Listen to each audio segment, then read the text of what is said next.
All right, you guys. Well, we're live, and here we are at today's Front Office Sports webinar powered by Teamworks. I'm joined by a great panel of three people who have tons of experience inside the college athletic space, can offer a bunch of insight on the topic today, which we're talking about better work-life balance for not only student athletes but professionals themselves.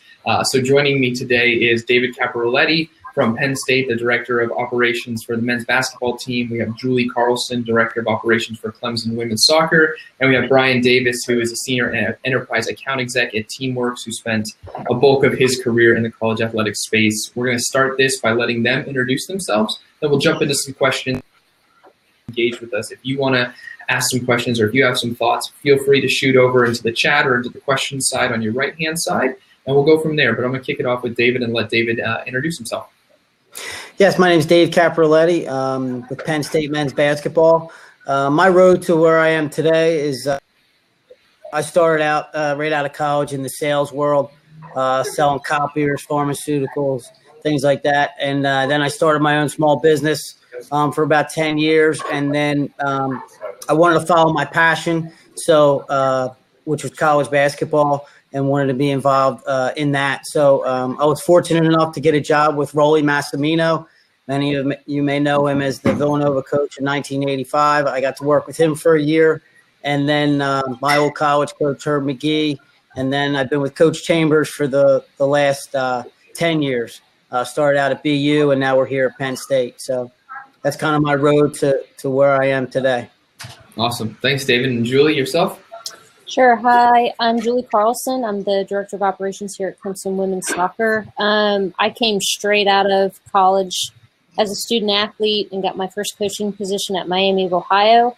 So I've been in the college coaching field for about 22 years. I went from Miami of Ohio to Arkansas as an assistant, and then started the women's program at Virginia Military Institute, and then went to Jacksonville State University, a mid-level Division I school in Alabama.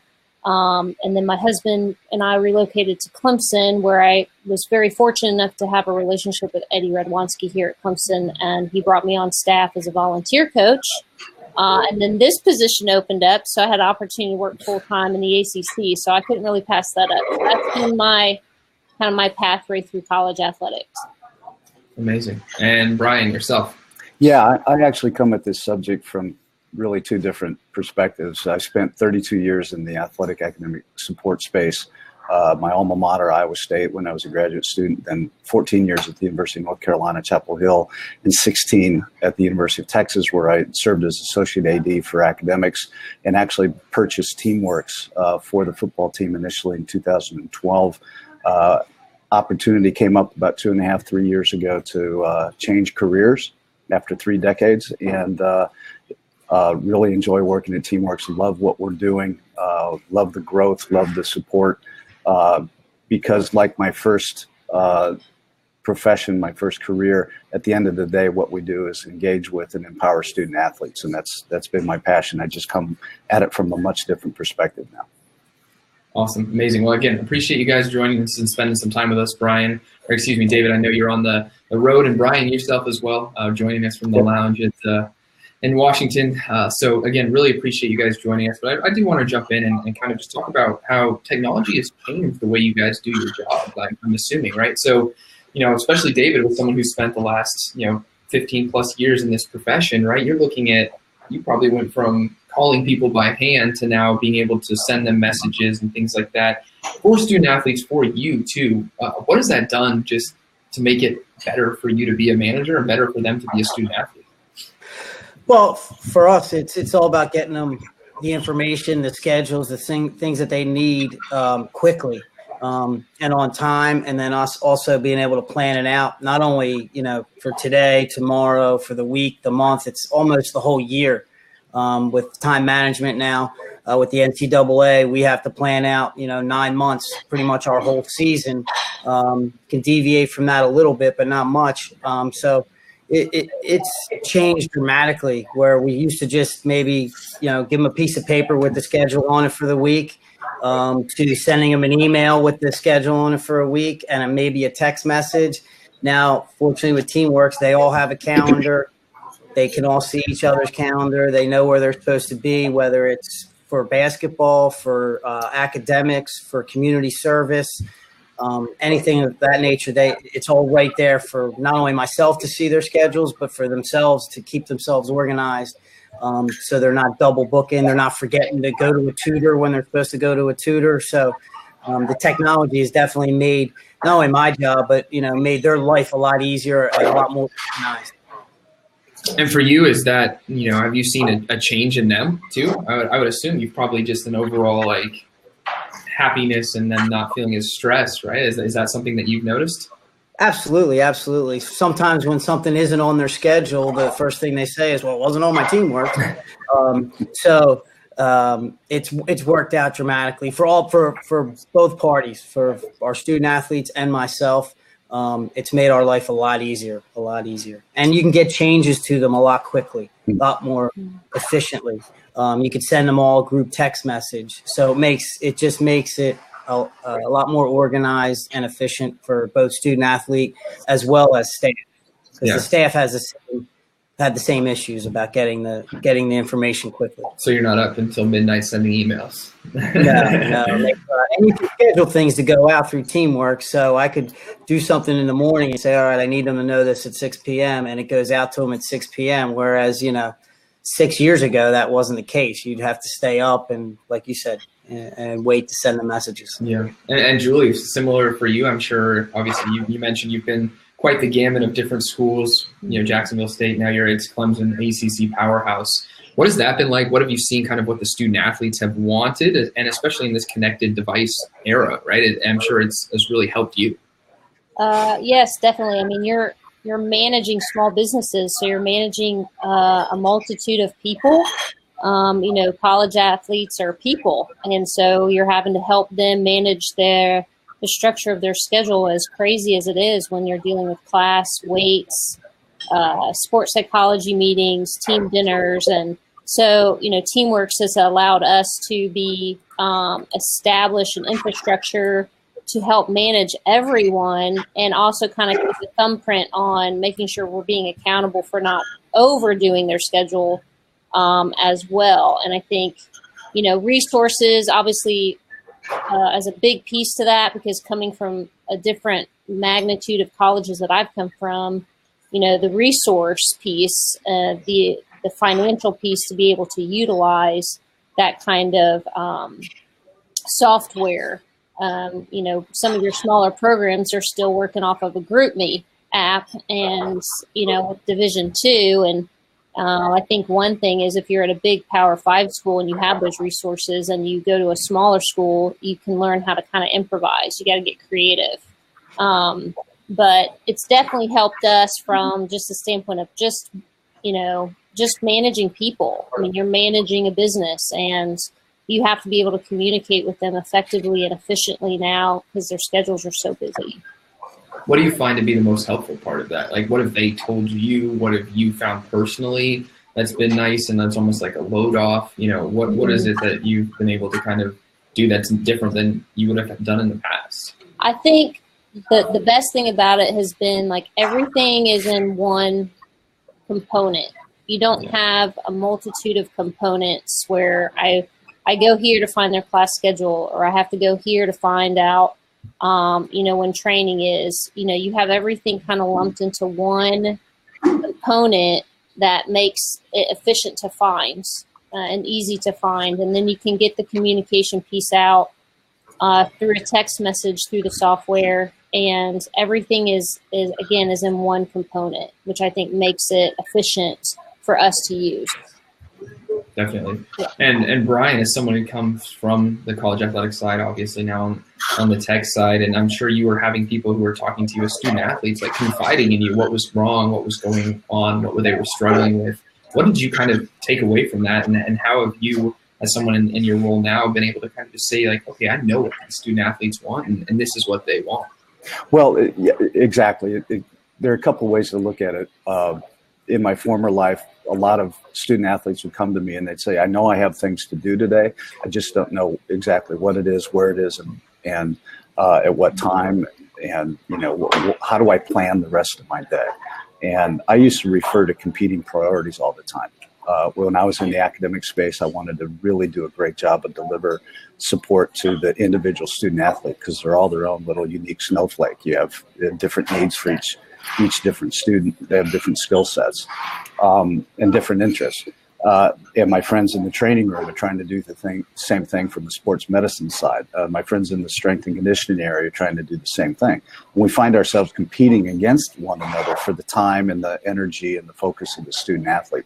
You can't do that in a silo. And as I told my story, in 2012 when I was at the University of Texas and we first bought TeamWorks, the mere fact that we could use a calendar that I could schedule an advising appointment, the student athlete would get a message knowing when it was, but almost as important, my buddy Kenny in the training room would know that that's not a time to call the student athlete and come in for treatment. My friend Jeff in the strength and conditioning area and his staff would know that's not a time for that student athlete to come in and get a lift. So just the connectivity of those three very important support groups really got rid of a lot of the mess and the noise of pulling those student athletes in different directions, but all at the same time. And now what I see in this new role is that everybody on every campus I go to wants to do a great job, but we're doing it all over the place. We're very siloed. And if you take, for example, just an academic advisor who may work with multiple sports, each one of those sports may have, if they're not using a collaborative technology, each sport's going to have their own way of communicating with their student athletes. So as an advisor, you've got to go, okay, women's tennis uses this and men's basketball uses this. So it bogs the system down. It takes too much time to deliver that support that you want to be able to deliver. 100%. And it's not just student athletes that can use this, right? I know we were talking about Liverpool, a bunch of other types of things, right? Like you guys it's not student athlete specific. Right, and that's very important.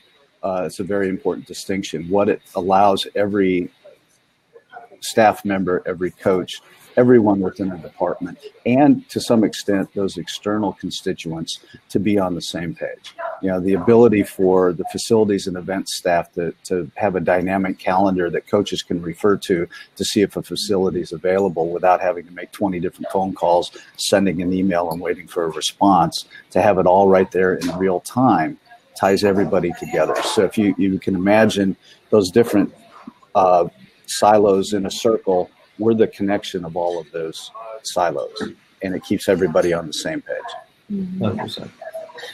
And so for, David, you're on the road now, right? Obviously you're in the hotel joining us from where you guys are at in Ohio State. But, for you and just in general, right? Like sports is pretty much 24 hours on, right? You're on the road, especially during college basketball. This is a grind for you guys. How have you been able to, as we kind of talk about this work-life balance that you're able to kind of address, what have you been able to do personally, whether it's through technology or just in general, to kind of step back as a college athletic administrator and say, okay, I need to take care of myself in these different areas? Because I think that's one of the big things that a lot of people kind of tend to forget. And so many people do think they're Superman or Superwoman and trying to do everything for everyone. Well, first and foremost, I have a wonderful wife who allows me to do this. But in all seriousness, she's a big part of it because I am not at home a lot. So the small amounts of time that I do have at home, she does a great job of scheduling stuff for me, her, my son to do. Whether it's go to Barnes and Nobles and read Elmo books together, stuff like that. And then within the job, what TeamWorks allows me to do is my calendar is planned out throughout the year. So when we do have those days off, whether it be a Sunday, Monday, and I can get a couple hours away for myself, it allows me to do that. So through TeamWorks, I can, again, plan everything out. It's on the schedule. And, we don't have to deviate from it, but it's tough. It really is tough, especially in season, as Julie knows and Brian knows from the past. Like once you're in season, it's 24 hours a day, 7 days a week. And when you come home, even though you're home, sometimes your mind is still back in the office or thinking about that game. And what if we did this differently? So it definitely, the grind definitely affects you and makes it a little bit tougher to get it out of your mind and have some downtime for yourself to regroup and reboot yourself. 100%. Any tips and tricks you've learned along the way? When you get the time, take it. You got to be able to walk away. It becomes hard because the competitive spirit gets in you, and you're like, oh, let me just do this, or let me just talk to this guy about X, Y, and Z. You really just got to go when you have your chance, get away so you can reboot, and come back ready to go with more energy. And Julie, same for you. How have you been able to balance everything? Obviously, ACC powerhouse. It's not an easy schedule. You got to take time out to breathe. You definitely have to make a moment for yourself just to breathe in an hour.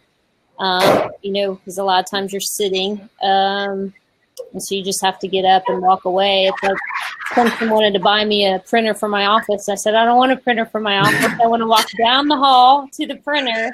So it gets me out of my chair to walk and get it off the printer. But, it's hard to turn it off when you go home. And I think one of the tricks I've learned is I'm a list maker. I like to write out, just make lists. I also like to make sure that my desk is kind of clean before I leave for the day, so there's a fresh start for the next day. I don't like to leave tasks unended because we are very much in these roles multitaskers. We're doing a multiple of things at one time. And I do have a great husband. He's my man wife, so he's learning to be a good cook on those busy times. But in our line of work, everything's in pods. So you have 3 months where it's a grind, and then, as we've mentioned earlier, when they take time off, you got to take time off, and you got to find time to work out, eat healthy, sleep.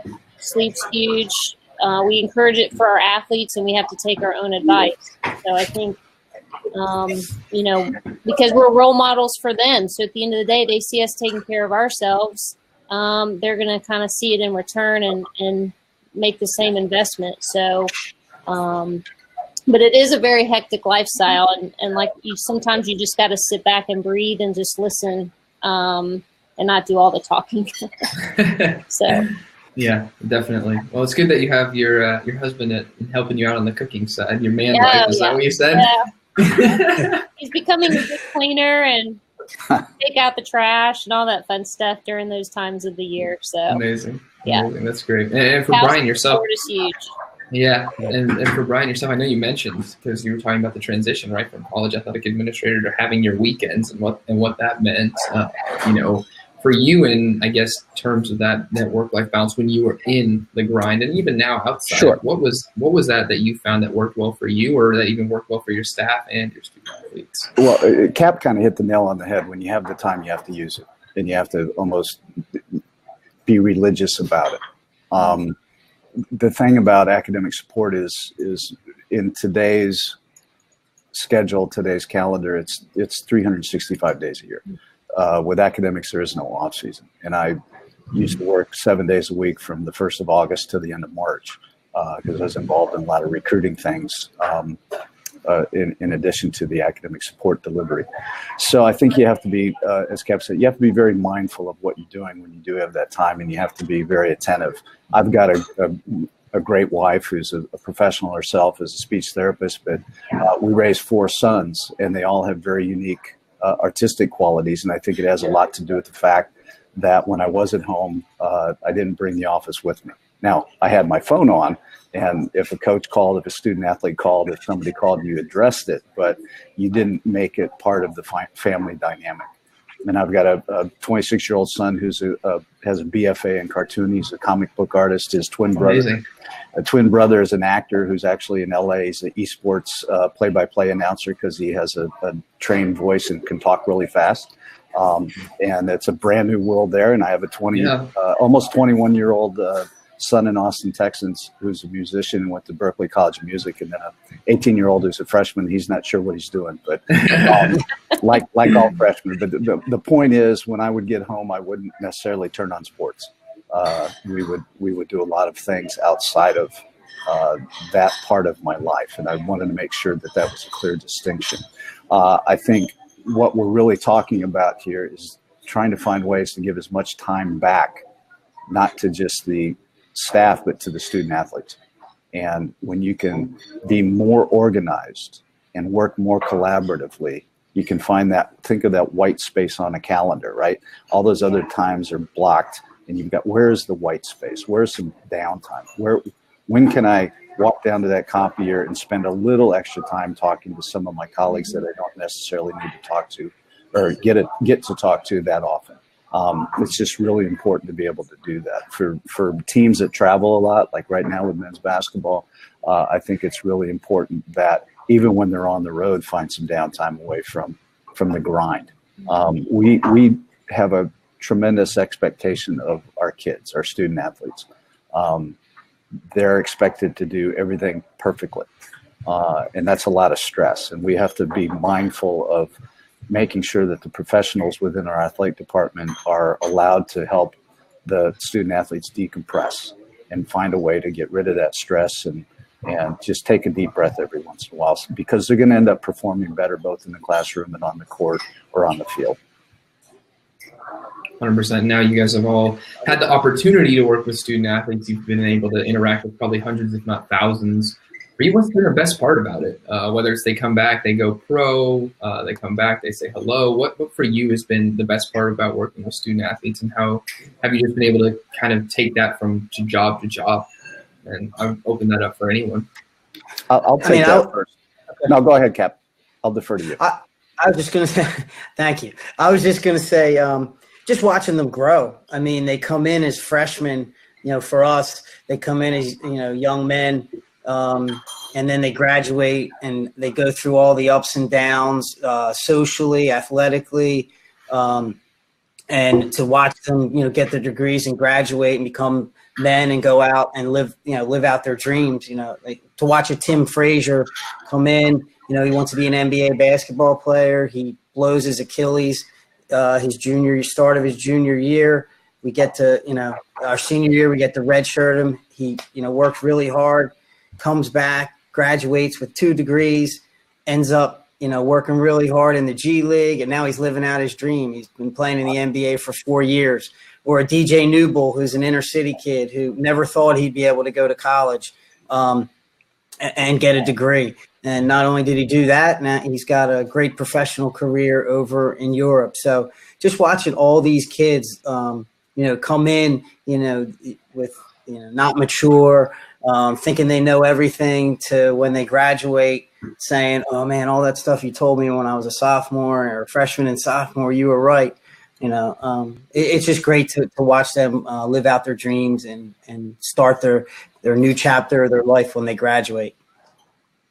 Great. Julie, I'll let you go. Okay.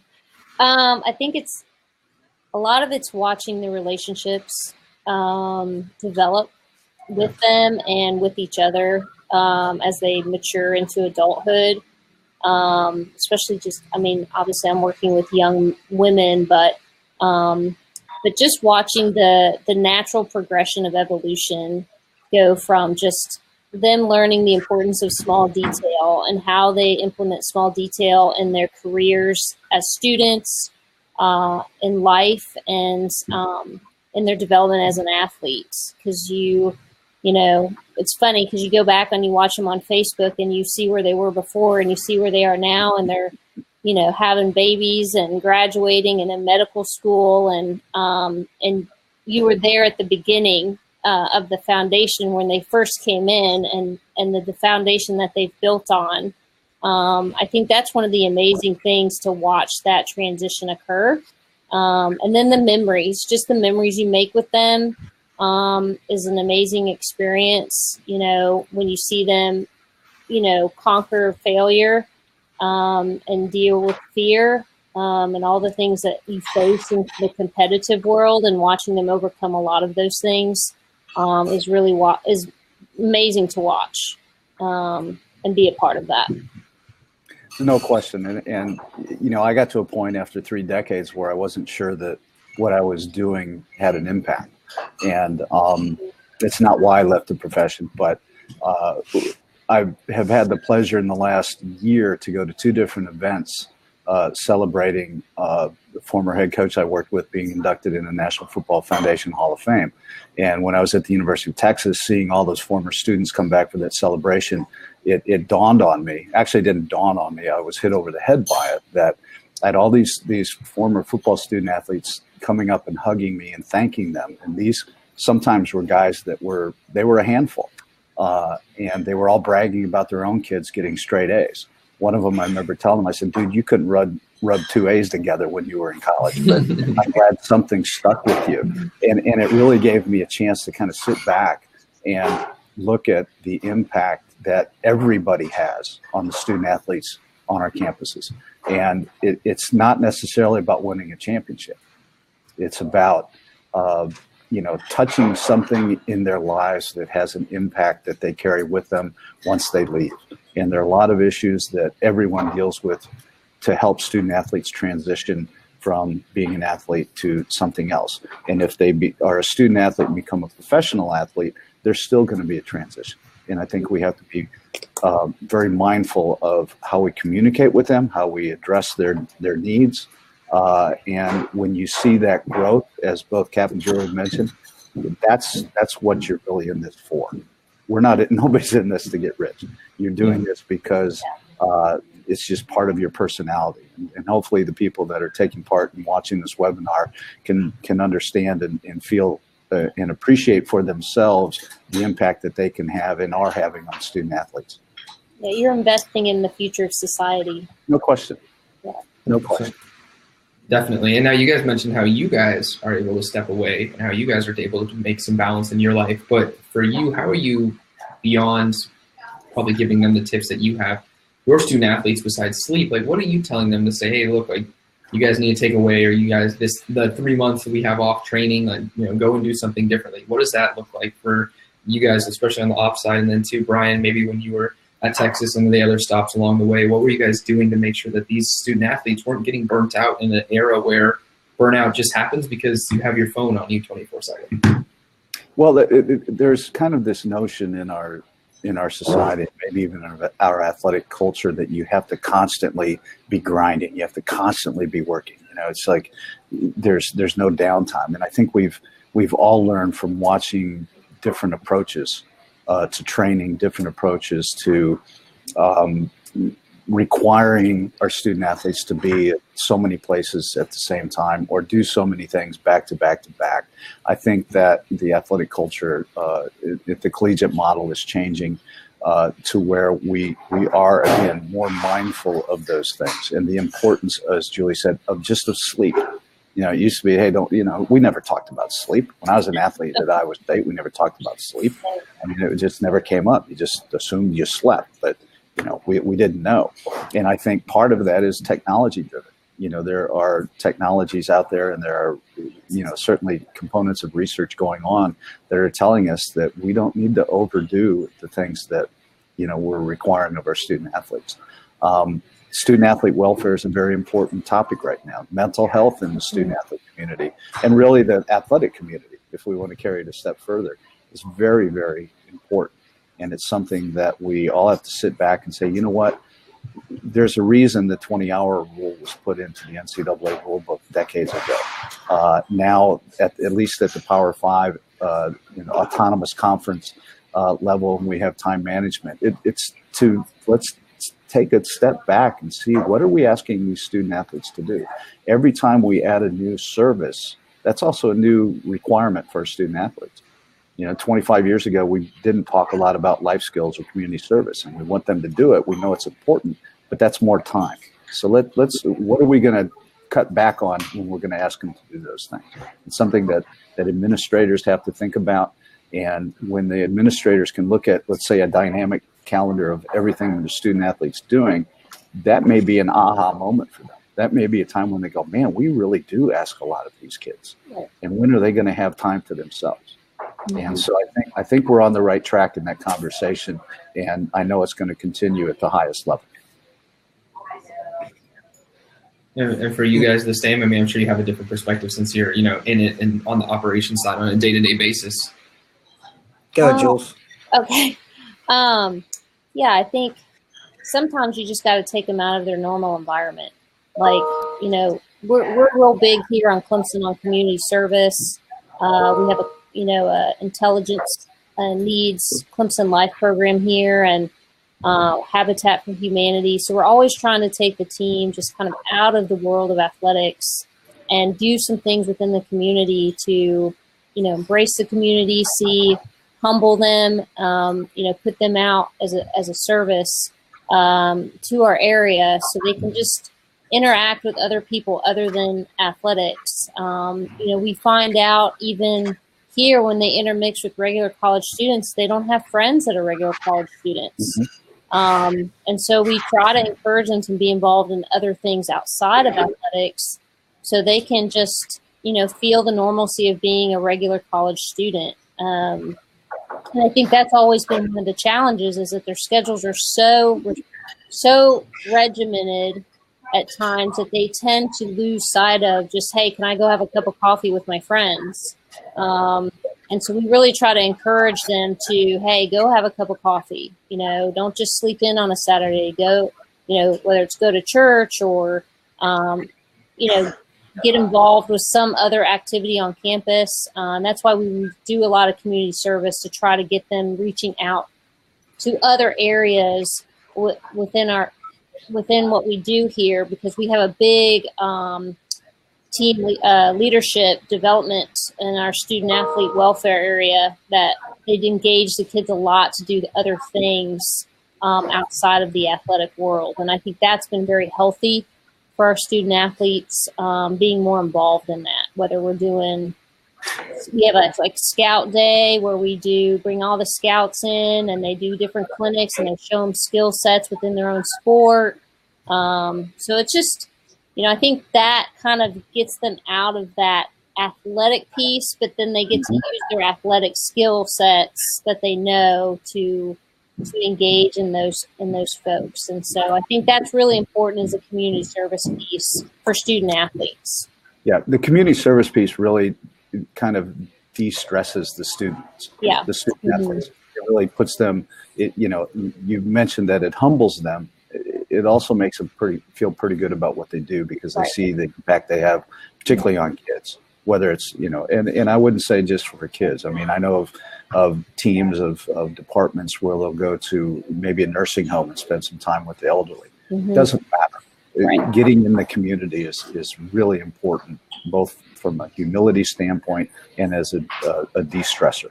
Right, for sure. Yeah, I would absolutely agree. I know what we try to do to get the kids away. Obviously, they get their one day off a week where they're not supposed to do anything basketball-wise. They can decompress that way. But Coach Chambers is really big on our staff getting together with our strength coach, our trainer, myself, and the assistant coaches, and looking at the calendar and saying, look, we might be able to give them 2 days off in this stretch during the season, which is huge. It's our trainer and strength coach, it's great for their bodies. It's great for their mental health to just get away and do nothing. Right. But then when the season ends, they get their 2 weeks off. Then we'll start doing the community service and get them involved that way. Not that we don't do it during the season. We do things here and there. And it's a great way for them to appreciate what they have, because a lot of things we try to do, it's, maybe for some underprivileged kids around the holiday time, or Special Olympics, because I know Penn State is really big with Sue Paterno and the Special Olympics. So our guys are very active in that. And they get to see how lucky they are with what they have. And it's not just about wins and losses. Life is a lot bigger than just basketball. And we try to show them that through community service and things of that nature. And it's really important because they are college students, and especially at the level that Julie's at, that we're at, the Division I high level. Everyone focuses on wins and losses, and you forget these are real 18 to 22-year-old kids who need to live the college experience because that's why they're here. We as coaches, we're basketball all day, every day, and they got to live. They got to live their life a little bit outside of basketball as well. And I think some other things, like we did this at some of the smaller schools just to entice regular students to come to the events, but to get our student athletes out on campus, like engaging in regular students to tell them about all the things that are going on, and just have conversations with regular students. And so a lot of times the regular students don't even know what's all going on because they're immersed in their own academic world a lot of times. And we try to say, hey, why don't you take a Friday night break and come out to the doubleheader for the men's and women's soccer game, and so they try to engage in the regular students as well, to promote their sport, but they're having conversations with regular students. And I think when it's student to student versus, hey, here's a flyer, here's a poster, that engagement gets them off their cell phones, gets away from technology, and is more person-to-person interaction. So yeah, definitely. Now, for you guys, I'm sure your operations role has changed too. What, in terms of operations, has kind of like shifted? Do you find yourself providing more of this academic support? Do you find yourself obviously continuing to do your day-to-day operations? But what are these students these student athletes coming to you for now in this probably a much different looking operations role that you're in now in 2019? A food order. Your Uber Eats now too? What's for dinner after the game? Everything. Yeah. Yeah, they'll come. They'll ask. It's not like maybe, I guess, back when I was in school where unless you're told this is what you're doing or this, you don't say or ask. It's definitely changed. The kids will ask, for anything, like Julie said, are we going for a team meal today, or lunch or dinner? Can we go team building? Can we go to a movie together? Things like that. I mean, they'll ask, can we get sneakers? Can we get this kind of Nike sneaker for the game? Or can we wear our black and pink uniforms? Like the gamut will go down the line. They're certainly not afraid to ask you, for different things. And, we like to get whatever we're allowed to by the NCAA rules. So, they want to wear their pink uniforms and it's good with Coach Chambers. That's what we'll do. If we can provide them a meal, we'll provide them a meal. If we can take them to a movie, we'll take them to a movie. So because they work really hard. The one thing that I can say is, coming from what we call the real world as coaches,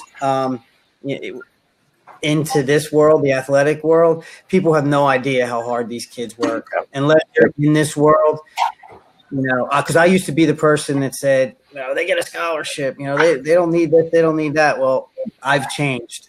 They work harder. They're not regular students. They work, and their time demands are 10 times what a regular student is, in my opinion. So they deserve everything that they get. 100%. How's your role there, Julie? Especially, soccer is probably a little bit different of an animal than basketball, but I'm sure there's some things that have changed. Oh, yeah, for sure. I think, part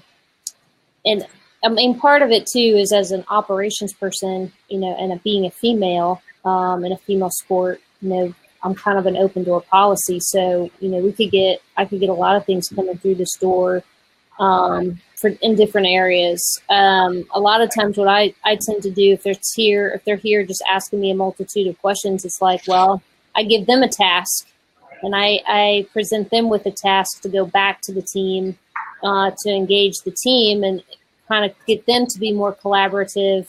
Even if it's just for dinner, what do you guys want to eat or what do you feel like?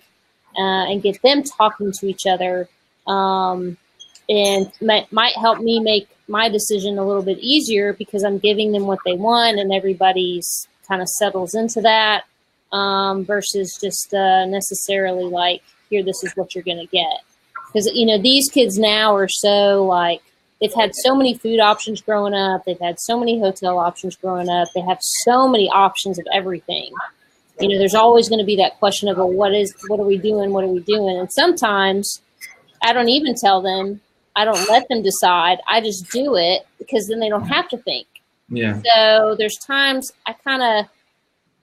you kind of miscellaneous it a little bit to where today don't worry about dinner. We'll have dinner there for you as an example, and you don't have to worry about it. It'll be fine. It'll be good. And they don't even have to think. They're just happy to grab the meal so they can get to tutoring. They can take their shower. They can get into the books. And so,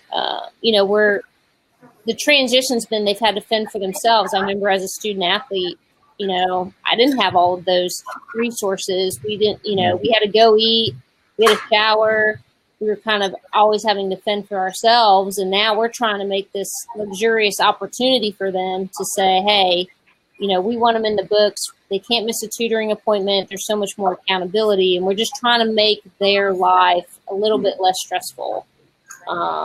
So they can function a little bit. They can breathe as well. Yeah. So even if it's just what we're eating, simply what we're eating. Yeah. And a lot of it, what I see, and based on my past experience and now my new role where I travel a lot, and I'll be in an airport someplace and I'll see a tennis team that is a part of a department client of ours. And I'll walk up and introduce myself, and they love the fact that they can look on their phone and know what's expected of them. I was in the Atlanta airport last spring when a nor'easter was hitting New England, and a particular client team was on their way to Connecticut, and the flights had been canceled and everybody was scrambling, and they were getting updates on their phone. And just the fact that as Julie mentioned, the lack of stress by being able to know what's going on, to communicate with people. And I said before, we provide all these different services which can be cumbersome. But when we do it in concert with the coaching staff, with the operations staff, it ends up being to the betterment of the student-athlete experience. And that's what we're all striving to achieve, is the delivery of an experience to those kids that we brought to our campuses. I mean, we are responsible for their welfare, and we need to be mindful of that, make sure that we're doing everything we can to provide them what's best for them, not just to lavish them with things. It's not about things. It's about building that trust, building that community, building that team. And I'm sure that my friends and colleagues here on this webinar will agree that when there's less stress in certain parts of their life, they perform better as athletes. I know from my old career, they certainly perform better as students. Yeah, definitely. Now we have some questions that I want to get into from some of the audience members. First one is Elizabeth, and she mentioned, throughout your work, what have you learned about dealing with and helping players who struggle with the transition from high school to college? I'm sure that's probably one that is definitely a big topic for you guys. I'll kick this off if that's okay. We when we recruit, we show them all the wonderful things. And there's an expectation that this is just going to be the greatest thing ever. And for some, it's a cold reality that this is a major change in my lifestyle. Mm-hmm. We have, I'm sure, across the country right now, Division I football programs with kids who graduated from high school early and find that the first thing they do when they get to campus is get up at 5 a.m. and go to the weight room. That's probably something they didn't do when they were in high school, because every one of the kids that were recruiting at the Division I level was the star of their team, right? It's a big transition to suddenly have to, kind of look at yourself, I'm not the star, but am I still good enough? There are a lot of emotional transitions that are really difficult to deal with.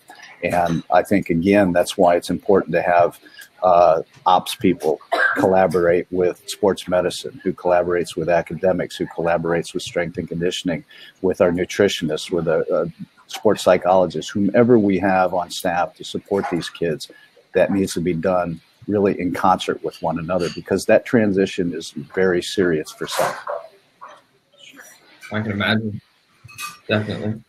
Yeah, I would say, these kids come in, all of them are stars on their particular high school team. Pretty much doesn't matter what the sport is. They were the best player. They were making the all tournament teams, all everything teams. And then they come here and they're not the best player anymore. They might not even play that much as a freshman or play very little, having to deal with all of that, having to deal with the academics, making sure that they get to class because there's no one now, mom or dad or grandmom or grandpop or brother or sister aren't there going, yo, it's 7:30, you got to be in school by 8:15. they're kind of on their own to manage their own time. That's brand news for a lot of them. And just deal mentally with the rigors of college athletics. That's all the time management. Getting up, going to class, then making sure you eat lunch so you have a good practice, and then dealing with coaches. Coaches. Each kid is different, so each coach is going to treat each kid differently. And sometimes kids have an issue with that. Well, such and such doesn't have to do, and you're like, well, he's a junior, senior, you're a freshman, and these are the things you need to do. And when you get to be a junior or senior, you might have that leeway and have built that trust over time. So just learning all those different life lessons, starting as a freshman, I think is difficult for them. And it's tougher for others. It's like anything in life. I think one of the things that we do here is we meet with the freshmen every week. So based on our staff, they have kind of a revolving week. Like I could have 2 this week, two different ones next week, and then everybody on the staff has there's kind of a revolving week, because I think the important piece with them being freshmen is to have the face-to-face dialogue, because they're going to be very glued to their phone because they're away from home, and that initial shock of being here and like, oh my gosh, I got school, I got this schedule, I got this, and trying to manage their time and manage the soccer or the athletic piece. We're basically checking on them every week, and our dialogue could be completely different depending on the staff member. I know the biggest thing is they're going to talk where they feel safe, and you got to get them talking. And you got to ask them the right questions and kind of know them at what kind of audience they are, to kind of ask the right questions to help them learn how to manage their time. And, as that process goes on, you can kind of see them evolve a little bit more independently as the season goes on. But our role as a staff, like I do a lot of the video work, so I might be just sitting down with them and just showing them how to function through their video, just to have human dialogue, because we know that the teamwork type stuff is going to keep them on a schedule. It's an immediate like, hey, this is where I'm supposed to be, but they're still got to have that person-to-person interaction. And I think that's important through that first transitional period. Builds trust, and you have to be able to. I love the idea of bringing the freshmen in together. And when we're on our campus and we're with our student athletes, we have to recognize the fact that there are some emotional things that are going on based on things we can't see. What's going on at home? What's going on in your life outside of your, with your teammates or with your coaches or even with any of the support people? Be very cognizant of the fact that they are all unique. They all have unique sets of circumstances that we have to deal with. And it's great to build team, but it's also important to be very mindful of what those individuals bring to the team. Mm-hmm. Definitely. And then we got another question from Corinne, and she said, how do you combat information overload with your student athletes and them feeling like you are always hitting them up? Is that something I'm assuming you guys probably deal with, and I'm sure you probably hear from? I don't want any more messages from you. Have you kind of found a way to do that? Is it with Teamworks, or is it just kind of what does it work for you guys? That's a great question, because there is so much information, especially in season, that you want to get these kids, especially the assistant coaches and our head coach is big on film. So they're sending them stuff all the time. I try to limit what I send them during the season to just what they need. So for me, it's basically having to do with their schedules, where they're supposed to be at a certain time, making sure they have that. And a lot of times I don't even want to, it's all through Teamworks. So I say, look, I'll text them, and all I might say is, look at your Teamworks calendar.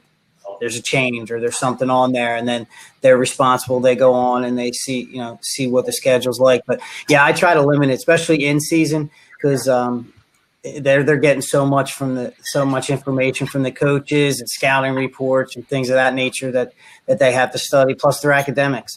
So I try to limit it during the season is to just what they need. Yep. Yeah. Yep. I would say it's a little bit like Spider-Man, right? So Peter Parker's uncle said, use power for good, not evil, or with great power, I think comes great responsibility. Maybe I'm an old guy, but I still remember that. You have to be careful not to just send them information. Teamworks, for example, has a phenomenal communication technology piece. But you don't need to send a reminder to every athlete 30 minutes before practice because they know when they have practice, right? So just kind of dial that back a little bit. When I was at the University of Texas and we first used Teamworks, we had a great guy that was working kind of as a player relationship role, and he started sending Teamworks messages every Thursday telling the football players not to go downtown on 6th Street to get them sleep and behave yourself. And I'm like, dude, let's not do that because it will condition your student athletes to not pay attention. So I think that's the most important thing is regardless of how you're conveying information to your student athletes, be responsible and do it in a way where you're not just burying them with information, and they have to be able to glean the important things from maybe the not so important. Right. Yeah, I think you have to definitely just narrow everything down for them. It's kind of like I try to take the approach of like I want to assume they know until they don't know, versus always treat them as well they just don't know. And these kids are smart. They're smart. They're intelligent. They know a lot more about technology than I do. So, I have to assume that they know, and don't know. It's kind of the reverse approach a little bit. Sure. And so, and then when they don't know, I want them to feel comfortable enough to ask questions. And just be there for them to answer those questions because they want that immediate fix. But at the same time, they've got to learn to problem solve. So, so much of technology is solving the problem for them that they can't quite solve the problem. So we still got to get them to think a little bit outside the box. And then I try to have fun with the technology to keep them engaged. Like I started, even though it's not Teamworks, and maybe you guys will pick a trick up from this, but in the group me, I did like a food voting, and I gave them like 3 options, and then they can like it, and I added all the emojis. I started throwing them. Girls love emojis, and so I started making it entertaining for them, and it kind of lightheartens the process where they don't feel overwhelmed, but it kind of keeps them involved in what's going on. To where they get say in something too. Yeah. Because when you structure them, they don't necessarily say. And I think you're trying to give them a voice. Also, you got to give them a voice. That shows respect, and it builds that trust greater. Yeah. So for you, then you mentioned Teamworks and then GroupMe. What does your guys' communication workflow look like? What is it on a day-to-day basis that you guys are using to communicate with these student athletes? And I'm assuming you've probably gotten rid of a few, right, as you streamlined it through 1 or 2 platforms. For me, personally, in our program, we use Teamworks. Other than regular text messaging here and there, I use Teamworks for everything. Their calendars. If I need to basically send a group text, it goes through Teamworks. If I need to schedule a text, it goes through Teamwork. I found, this is probably not good to say, but they don't do email. Kids aren't the best with emails. So I find that the Teamworks works great. They have their calendar. Like Julie said, they have their phones. It's right there. It's right here. All they have to do is push a button and everything comes up for them right away. If you change something, you can send an alert, and they get a text message. So for me, and someone who's technology challenged, not very good with it, it works great for me. Teamworks is the best way to communicate. And like I said earlier, these guys sometimes will be like, yo, coach, it's not on my Teamworks, and I'll be like, all right. You still got to do it. Right. They're keeping you accountable too. There's no question. There's no question, and it's great. So, that's our form, and it's like you said, it's narrowed way down from emails, text messaging, pieces of paper. I mean, when we first got here, those were the ways we were communicating with our players, and something always slips through the cracks, and it all comes back to us as the ops people. Well, it's your fault that they're not there because they didn't get it on the schedule. And so this makes it, for me personally, the best way to communicate with our players is through the Teamworks app. Right. 100%. Yeah, and then when we get in trouble, the kids didn't read it. So, but it comes for the team. So, so we have to have thick skins. Teamworks has been awesome from same thing that David said, but to build on that would be the itineraries for travel. It's right there for the staff, for everyone to see what the schedule is. Obviously you can pull it up in PDF and send it to your travel agencies. So everybody's basically on the same infrastructural schedule. I mean, I remember back in the day we were doing handouts and then you get 50 questions because nobody read the handout. And now it's right there. They have no excuse because their phone's going to be in their hands. But the other side of it too, and I learned this with Teamworks, was with camp, you can use the Teamworks infrastructure to send out texts for your camps. If you have like a weather issue or something like that they have the infrastructure to actually help you, where a lot of your camp programs don't offer that. It's just email. It's just a mass email, and you want something that's, if it's an emergency, is right there at your disposal. So that's been really good. I think that the compliance can be on it and see exactly what's going on. So basically it's the spider web. Like Brian mentioned, it's connecting everyone to the capsule of your program to what's going on.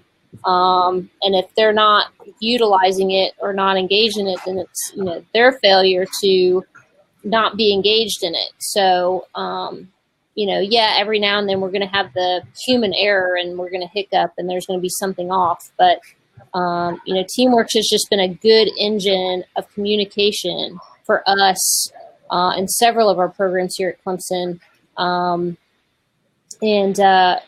To be able to collaborate with everybody with a click of a button, in a lot of ways. So and just so everybody knows, we eat our own dog food at Teamworks, so we use our own technology, and I think it's one thing that I've really noticed is I communicate with everybody within our company.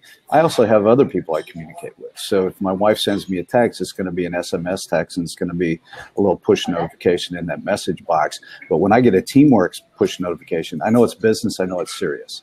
So when I mentioned about, with great power comes great responsibility, when I know that I'm being communicated with through our own app, that's business, that's business related, that's important to look at. And when you transfer that to the student athlete experience, we want that to be the same thing. We want them to know that the connectivity they have with their department as a whole, not just their coaches, but all the support areas, is being communicated with them through that one conduit of information, rather than immersed in all the other kinds of information that they're getting from their friends and family and from other apps. So it's right there. It's very concise. Definitely, and we have one more. Yeah, go ahead. Yeah, I was going to say, and from a compliance standpoint, the old stuff was really hard to trace. If somebody was illegally doing something, you're having to pull all their phone records. In Teamworks, just from a compliance standpoint, it's everybody right there, and you have access to all of it, information wise. Yep, absolutely. As we finish up here, I'm going to send my own push notification myself. So what I'm going to do here is, for everyone who's watching, if you guys want to take a little bit more of a look into what Teamworks does and what everything happens, I'm going to send you a little call to action here. You can jump right over to Teamworks. I do really want to thank Brian, Julie, and David for joining us today. It was awesome to have you guys on, and hopefully all of the travel is smooth and the games are good, and Julie, hopefully no one comes in and asks for another Uber Eats order. But again, really appreciate you guys jumping on here. And again, if you want to learn more about Teamworks, I'm going to send a push notification. It's going to shoot you right over to their website. And hopefully, again, thanks for joining us and have a great afternoon, everyone. Great. Thank Adam, you. thanks. Awesome.